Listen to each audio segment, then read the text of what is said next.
Сәлем достар, менің арнама қош келдіңіздер. Бүгінгі видеода мен сіздермен IELTS экзамені туралы сөйлесетін боламын. Яғни IELTS дегеніміз не, оның қандай артықшылықтары мен мүмкіндіктері бар, оны қалай тапсыру керек және де оның структурасы туралы сіздермен толығырақ айтатын боламын. Сондықтан да көп созбай бастайық. Сонымен IELTS дегеніміз не? IELTS дегеніміз ол сіздің ағылшын тіліңіздің деңгейін тексеретін халықаралық экзамен. Оның өзі екі түрге бөлінеді. Ең біріншісі академик, екіншісі general. General бұл көбінесе иммиграция үшін қажет болса, ал академик IELTS болса ол көбінесе шетелдік вуздарға түсу үшін керек. Именно осы академик IELTS-ті көбінесе көп адамдар тапсырып жатады.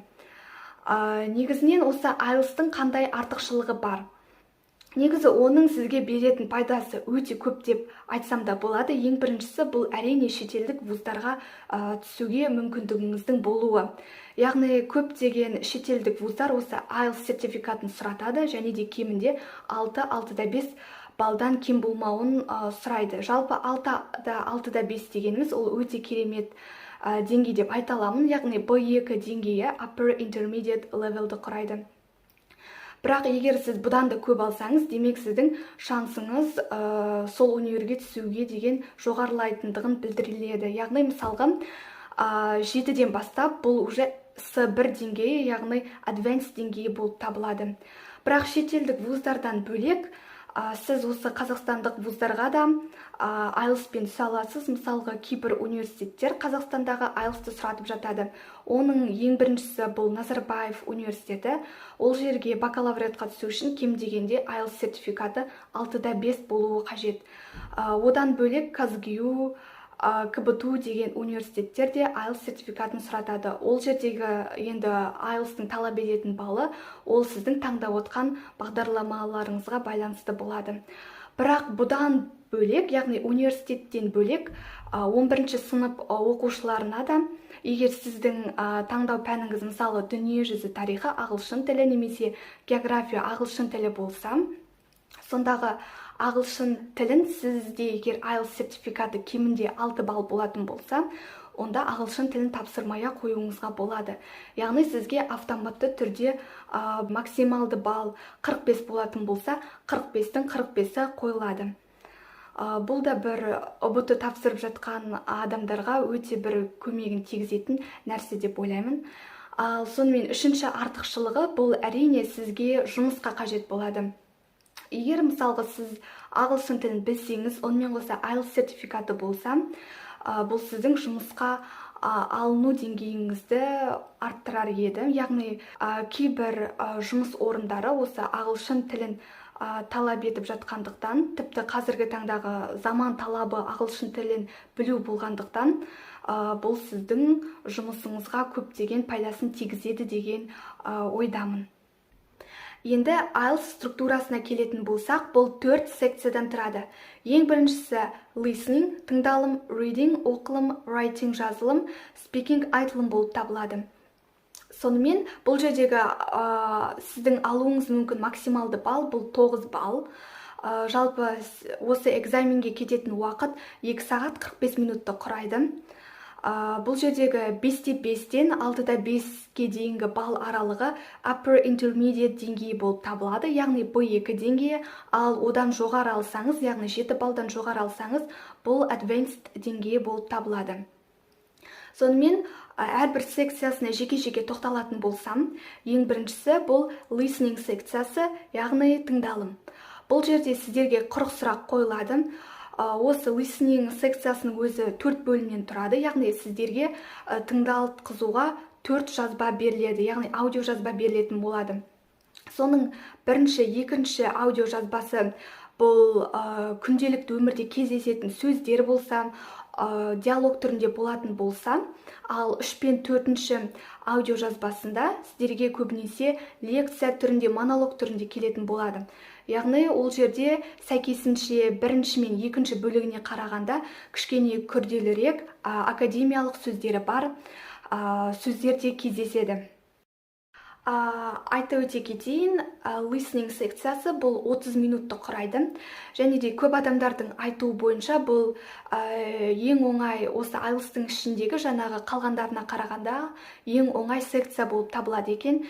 Бұл жердегі ең басты нәрсе бұл сіздер көп тыңдауларыңыз қажет, яғни ағылшынша фильмдерді көп көріп, музыка көп тыңдасаңыздар, құлақтарыңызды үнемі жаттықтырып жүрсеңіздер, бұл секция сіздерге де негізінен оңай болады. Келесі reading секциясы. Бұл жерде сіздерге 40 сұрақ қойылады. 1 сағаттай уақыт берілетін болады сіздерге. Және де бұл жерде 3 түрлі текст болады. Ең біріншісі әрине оңайлау болады, екіншісі орташа, ал үшіншісі қиындау деңгейінде болады. Сол 3 текстке байланысты сіздерге сұрақтар қойылады. Сұрақтардың негізі түрлері әртүрлі болады, тест түрінде болуы мүмкін, немесе андай fill the gaps деген секілді, яғни қалып кеткен сөздерді орнына қою деген секілді сұрақтар түрлері болады. Жалпы бұл жерде де алатын балл, максималды балл 9 балл. Келесі енді көп адамдар үшін қиын болып табылатын writing секциясы.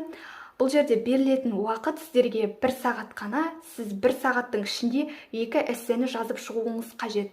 Бірінші эсседе кем дегенде 150 сөз болу керек, ал екінші эсседе кем дегенде 250 сөз болу керек.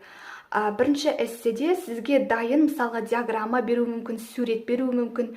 Сіз сол мысалға диаграммаға байланысты сол жерде тұрған мысалға болып жатқан құбылыстарды сипаттауыңыз қажет. Негізі бұл кейбір адамдар үшін оңай болса, кейбір адамдар үшін кішкене қиындық туғызады. Мысалға өз басым үшін осы writing секциясындағы бірінші эссе қиындау болды. Яғни ол жерде арнайы лексиканы білу керек, тілді білу керек.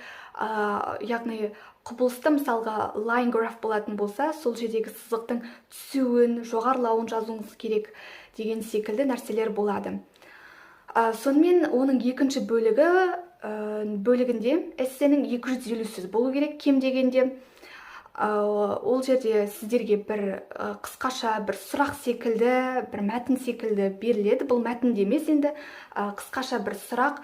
Мысалға қазіргі таңда көптеген адамдар ақшаны бірінші орынға қойды. Бұл дұрыс па, дұрыс емес пе, сіздің ойыңыз қандай деген сұрақтар болуы мүмкін. Сіз соған дұрыс, яғни толық жауап жазуға тырысуыңыз қажет. Негізі 1 сағаттың ішінде жалпы 250 плюс енді 150, 400 сөз жазу меніңше көп адамдар үшін қиын. Сондықтан да бұл секциядан өту үшін күнделікті эссе жазып шынығу керек деп ойлаймын. Келесі speaking секциясы. Speaking секциясы бұл 10-15 минут аралығындағы уақытты алады. Негізінен көп адамдар үшін именно осы speaking секциясы қиындық тудырып жатады. Өйткені біраз адамдар ағылшынша сөйлеуден қысылады, яғни ұялады. Бірақ маған сеніңіз, бұл соншалықты сіз ойлағандай қиын емес. Сіздің алдыңызда отырған адам, яғни экзаменатор, ол сіздерді бір құлату үшін емес, немесе сізге бір жаман болсын емес, сіздің жай ғана ағылшын тіліңіздің деңгейіңізді тексереді. Сондықтан да одан қорқудың ешбір қажеті жоқ. Жалпы осы speaking бөлігі бұл 3 бөліктен тұрады. Ең біріншісінде экзаменатор сіздерге оңай сұрақтар қояды. Яғни сіздің атыңыз кім, қай жақтансыз, не істейсіз, жұмыс істейсіз бе, әлде қандай хоббиіңіз бар, қай қаладансыз деген элементарный сұрақтарды қояды. Бұл жерде негізі сұраққа жауап беру өте оңай, яғни қойылып жатқан сұрақтар принципе оңай сұрақтар. Келесі екінші частта сіздерге бір парақ береді. Яғни ол жерде бір сұрақ қойылуы мүмкін. Мысалға, сіздің өміріңіздегі ең тамаша кезең қай кезең болды? Сіздің қасыңызда қандай адамдар болды? Қандай сезімді сезіндіңіз деген секілді сұрақтар болады. Сіздерге дайындалуға 1 минут уақыт берілетін болады. 1 минут өткеннен кейін сіз өзіңіздің жаңағы сұраққа жауап берулеріңіз қажет. Сонымен үшінші бөлігі бұл жаңағы сіздің берген жауабыңызға байланысты сұрақтар қойылады.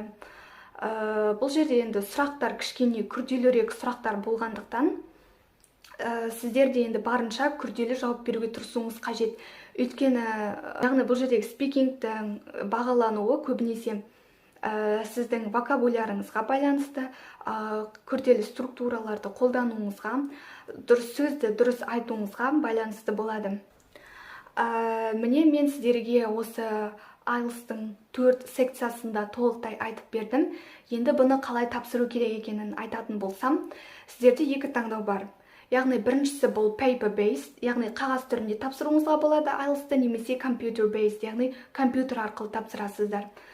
Computer based дегенде сіздер үйден емес, яғни арнайы тест центрге барып, сол жерде тапсыратын боласыздар. Яғни жалпы мен өз басым екеуінде тапсырдым. Мен үшін computer based оңай болды. Және де ол өте тиімді, өйткені мысалға paper based сіздер 2 аптадай уақыт күтесіздер, ал computer based ол 4-5 күннің ішінде результаты дайын болады. Сондықтан да сіздер computer based тапсыратын болсаңыздар, көп уақыт күтпейсіздер, яғни көп стресске түсіп алаңдамайсыздар. Ал оны қалай тапсыруға болады? Жалпы British Consul деген сайт бар. Яғни өз басым осы British Consulмен тапсырдым. Сол жерден сіздер тіркеліп, қаланы күнді таңдай аласыздар. Жалпы бағасына келетін болсам, бұл 60-70 мыңның төңірегінде тұрады IELTS бағасы. Яғни мен тапсырғанда 60 мыңның төңірегінде болды, бірақ қазіргі таңда ол 70 мыңның үстінде. Міне бүгінге сонымен достар, бүгінгі видеом аяқталды. Егер де тағы да сұрақтарыңыз қалатын болса, онда астыдағы комментарийға жазып кетулеріңізге болады. Менің арнама тіркеліп кетіңіздер, егер видео ұнаса, лайк басып кетіңіздер. Сондықтан да кездескенше, see you!